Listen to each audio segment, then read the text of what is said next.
everybody, I'm Michael here with Arif and welcome back to Project 2 Billion. So if you've been watching the previous episodes, episode 1, we told you a little bit about who I am and who Arif is. So if you've not got the chance, make sure to go back and watch that. And previously we talked about the interplay between being a human being and technology and how they are coming together, but it's nothing to be scared about. It's a very exciting time. So today in this episode 3 and into episode 4 as well, Arif and myself we thought it'd be really important to talk about what does it actually mean to have an impact. We say we want to impact 2 billion lives. We want you to be one of those and you to be part of that. But what does that actually mean? How do you know when you've done it rather than it's just a phrase? So what we're going to do today in this episode is we're going to ask each other, well, what's most important to you? Because that impact has to have a subjective aspect, meaning it has to be personal to you. Right? And that's what we're going to talk about today, what's personal to us and how do we know personally when we think we've done it. And in the next episode, episode 4, we're going to be looking at how do you objectively manage that and measure that so you can clearly say this number, these metrics, this data proves what we've done and what we're trying to do. And I'm very excited. So I'm going to go straight to Arif because every time you talk, I want to listen. So Arif, you want to impact 1 billion lives. So do I. And that's how we came together. For you, talking subjectively now, just for you, when it comes to impact, what matters the most to you? I think it's a very powerful question, and I would like to come to a word which is repairability. Now, what do I mean by that? It's not a word that many would choose to synonymized with impact, but I'll come to the context of why I chose repairability as impact. A lot of us, when we want to make any impact or anything or do any process, the first thing we get onto is awareness. And that's what majority of the world is moving all around. There's an entire company built on search engine. And there's companies elaborating and going deeper into this aspect of search optimizations and finding out how people can search what they want. Ads occur like that. Social media works like that. There's an entire business that runs and has their search engine bars. Why? It's because we want to know. It's because we want to know what we want to know. But then a lot of us lose a drop out of the funnel. We don't take the next step, which is taking an action. When we don't take an action, nothing occurs within us. But then what happens next? When we don't take an action, we don't go to the next step, which is failing fast. We're not failing fast enough. We're actually, we think that we're winning in the shorter term or we're pausing in the middle term. But when we're not failing in the fast way, we fail in the long term. And that makes our entire risk and everything so much worse. And then comes the question, it's not for me. That's the statement that comes in. And when we put it into a question is it wrong or have you done it wrong? And I think this is where the loop starts to open and we cannot close the loop anymore.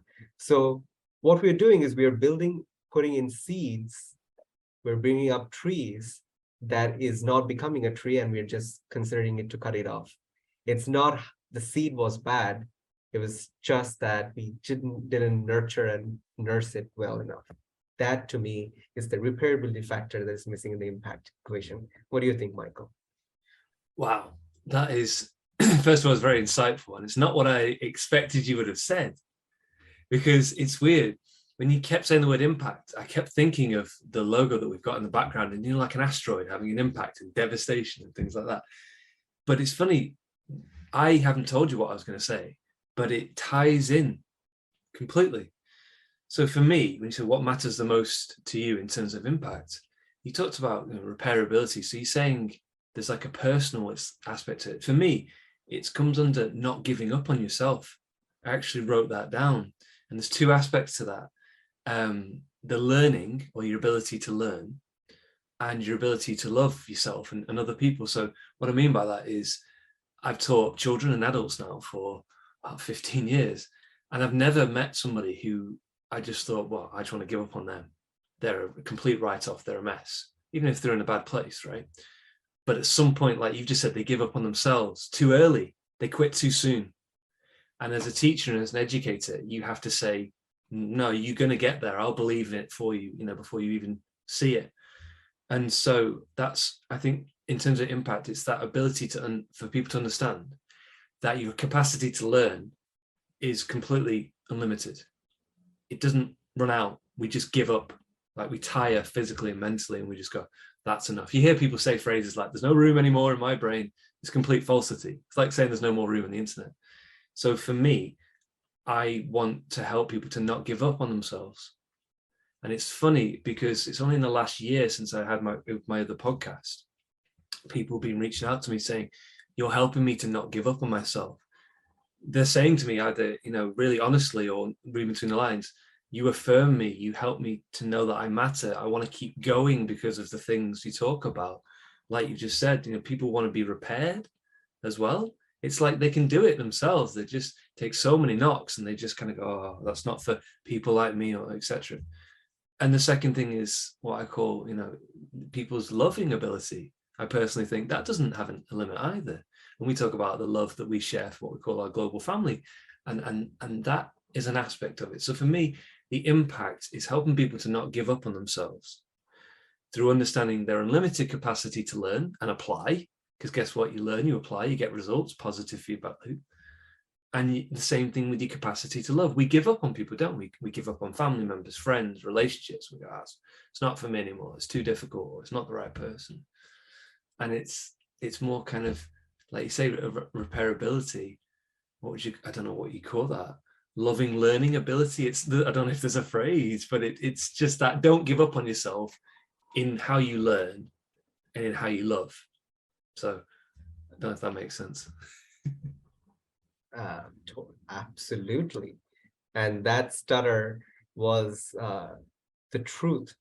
I think what I take away from what people said to you, and when I see your podcast coming up and coming on to my channel, it feels so good knowing that there's a person who's doing so much to help me, even though I'm no one, for at least not for his family.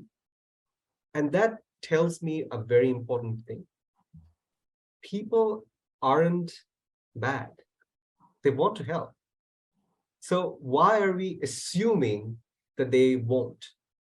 And the second thing is, we need engagements. And we need that love. We need that laugh. And we need that learning environments and places and situations and scenarios. And when we're not getting that, we're becoming this ball of endless loop in a very small cycle. And we're not expanding our cycle enough. And that's what the fear of getting out of the comfort zone is all about. Why we need coaches in the world, why coaching is becoming the biggest industry of the world. Coaching just does one thing and one thing only. You coaches take you out of your comfort zone, which means, and we need to see and why big geniuses are born. It's not because they are born like that. It's because they're made with philosophical understanding that we require to go deep inside. If we get all of this, all of the context behind their quotes, for example, when Albert Einstein said, the problem and the solution are not in the same paradigm. You have to get out of your paradigm, which means go out of your comfort zone, and then only and only then you can realize what that solution is. And sometimes the solution is not for the problem. It's for what the problem stands for. Yeah. And this is how impactful the world needs to become. The world's impact is no longer about fixing problems. It's about identifying the needs behind the problem and finding environments to solve that. Because that is brilliant. Go on. That's just, I was going to say, that is brilliant. I was just going to say, I literally yesterday delivered a training session called Proactive Problem Solving for exactly that point, and said, we tend to think problem, solution, straight line, it's too simplistic, and you have to start as a child thinking like that. Then you start to realize it's a lot more complicated than that. And like you've just said, if you can help people to identify needs and meet those needs without the need to go through problems, even better. And so I came up with the idea, I said, a Rubik's Cube. You know, a Rubik's Cube, you have algorithms and you have a way of solving it, but every single time you solve it, it's different because of the trillions of combinations. It's like every business is unique, every person is unique, right? Every family is unique. And so you've got an established way, but every single time there's a little bit of like you say, failing fast and being like, whoop, hope it goes well. And sometimes it's slower and sometimes it's quicker.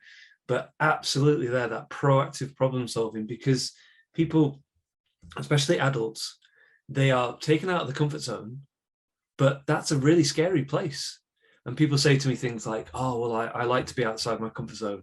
I say, yeah, but not all the time, meaning you don't want to live on the streets, right? You want to eat every day. That's, if you truly live outside of your comfort zone, you're a refugee. Those people, bless them, they truly live all the time. If your physical body lives outside of its comfort zone and goes in a state of shock, it will die if it's not brought out of shock. So it's like you say, the coaches are people that can take you out of your comfort zone and then lead you through that zone of proximal development, meaning they stay close and they help you go further than you could on your own, but then they know when to ease off, and say that's enough. And I personally feel, especially in business, that a lot of people are doing what we call on-the-job learning, or creating, more about this than I do, where it's effective, but it's very, very difficult. And people often doubt themselves and think they're doing it wrong because it's so hard. And I always tell people, real learning is difficult. Don't expect it to be easy. That's a falsity. I don't know where we've got that from, but it needs to die, right? It can be fun, it can be meaningful, but it involves suffering and pain and, I don't think I understand, and maybe I'll do this. Please tell people listening and watching what you told me when we first met about how long you've been in business. Seriously, because people might not know. Just a little bit, please, about what you told me about how long you've been in business and your previous companies, because I think you're a perfect example of what we've just been talking about.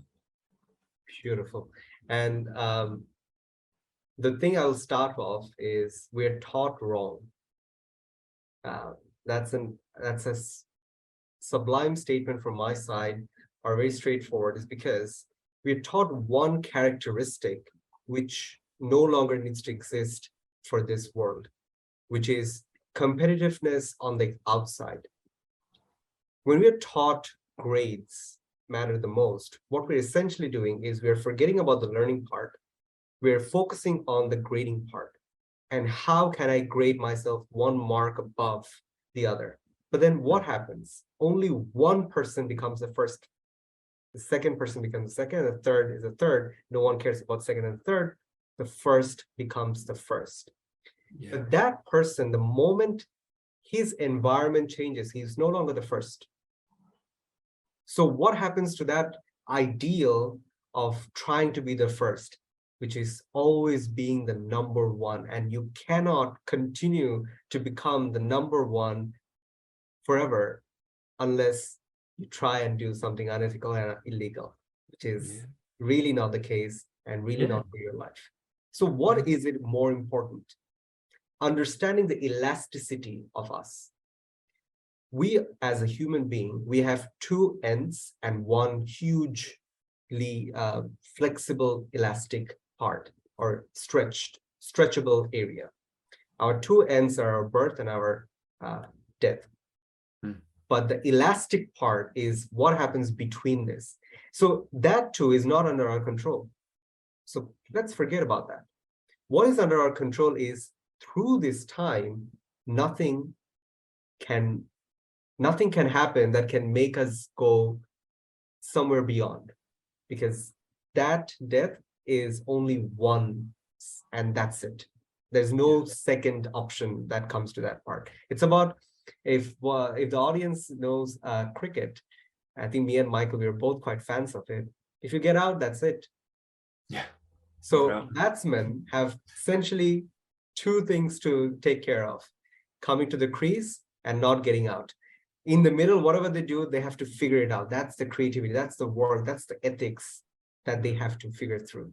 So now when I come through this, and why I started with education is because that was what led me to my work.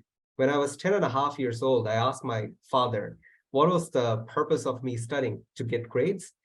And the answer and the realization I had is no, that doesn't serve the purpose. So that's when I stepped up my game, started my business at 11 years old, started expanding off on 14 years old, and that's how everything happened in the education line. And when I did my education line business, when I did business in tech, when I did business in human resources, and then moved forward to various part of businesses and various across industries, I realized there's one aspect within our human body that businesses need, but they don't want to get to it, which is pain. Does business feel pain? Yeah. If I feel pain right now in my finger, I will know I have to stop. I have to find a different way of whatever I was doing. Businesses aren't feeling that. They're not feeling pain. That's why they're dying out without knowing that they're dying. And businesses are not feeling pain. That's why they're not pivoting fast. And this needs to be engaged and added. And this is where impact makes a lot of difference. The word impact creates the roadmap of where is it that you're going, why are you going there, what are the loopholes that are opening up, and what are the pain factors that you need to design. Because if you don't design that pain factor, you're drowning, yet you don't know that you're drowning. Yeah. You cannot get up before you're drowned completely. Yeah. No, it makes sense. So one thing I'd add to that, and it's something I've learned from painful experience and trying to tell people now, you hear a lot of people in business, in sport, trying to visualize the exact outcome you want. And that can be very helpful. You use that capacity we have as in our brains to entertain something that's not in front of us that animals can't do. So, we're not in the room with a banana, but you can imagine a banana. That's an incredible gift in our brain. But what I found is what happens, like you just said, if you visualize something going one way and it doesn't, and you're suddenly in a situation you haven't prepared for and you panic. And I've had that, and I've had a lot of people have that. So what I tell people now is I say, plan out for the best, plan out for the worst, plan out for the random stuff. Consider that it's going to be a combination of all three of those, but whatever happens, you can handle it.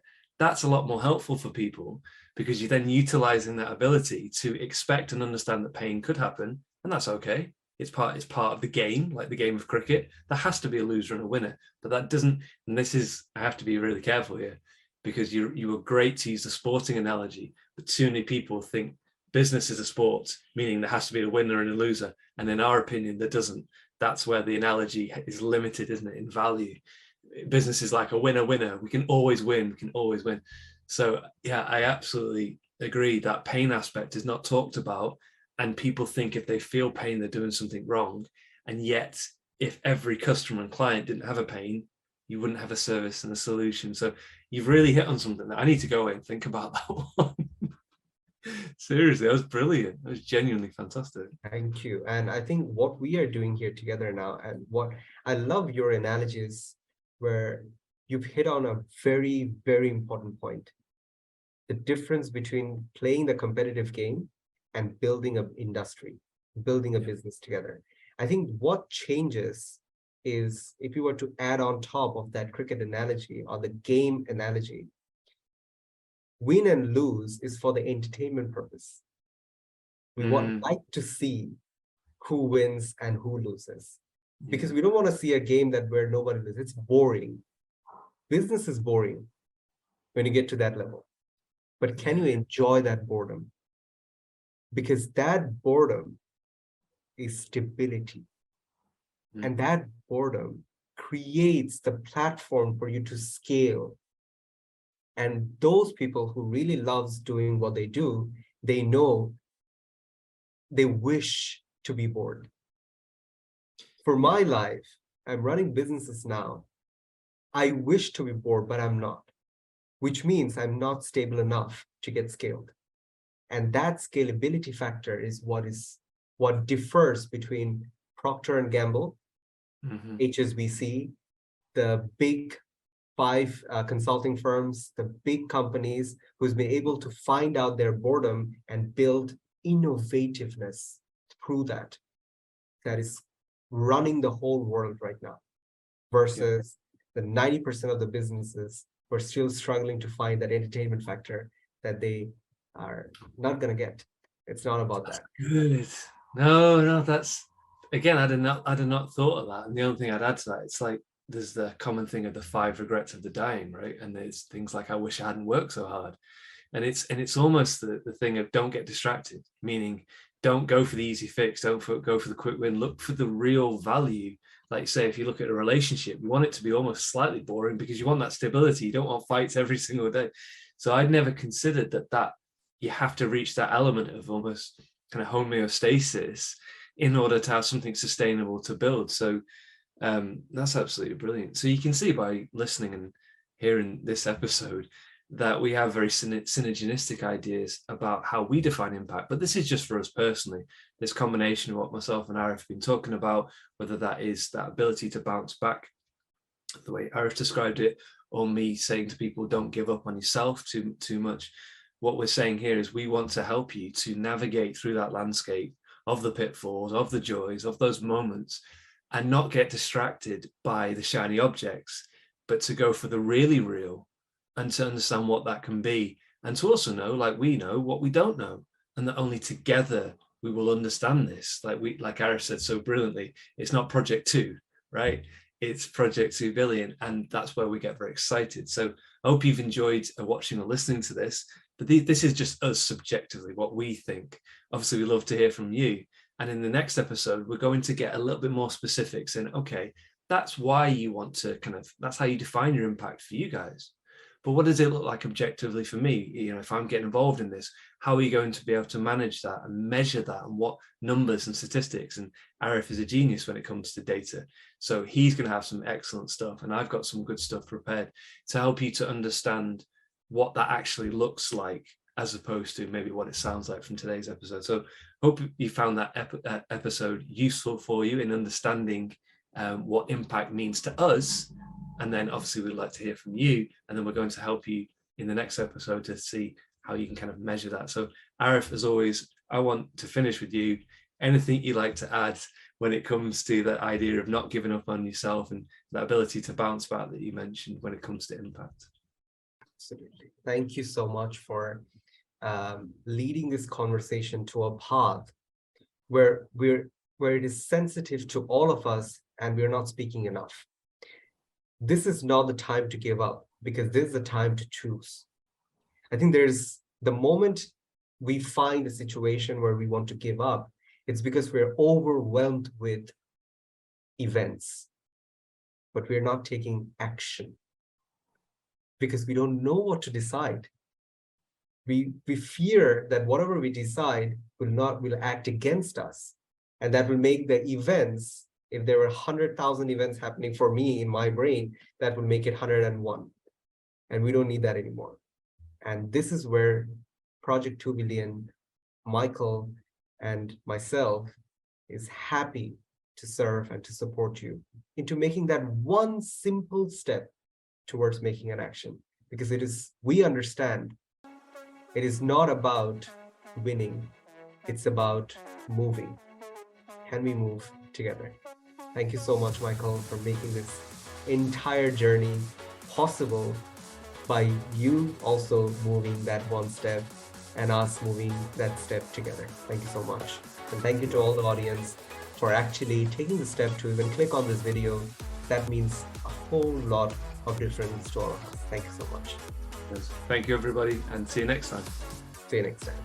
Bye-bye. Bye.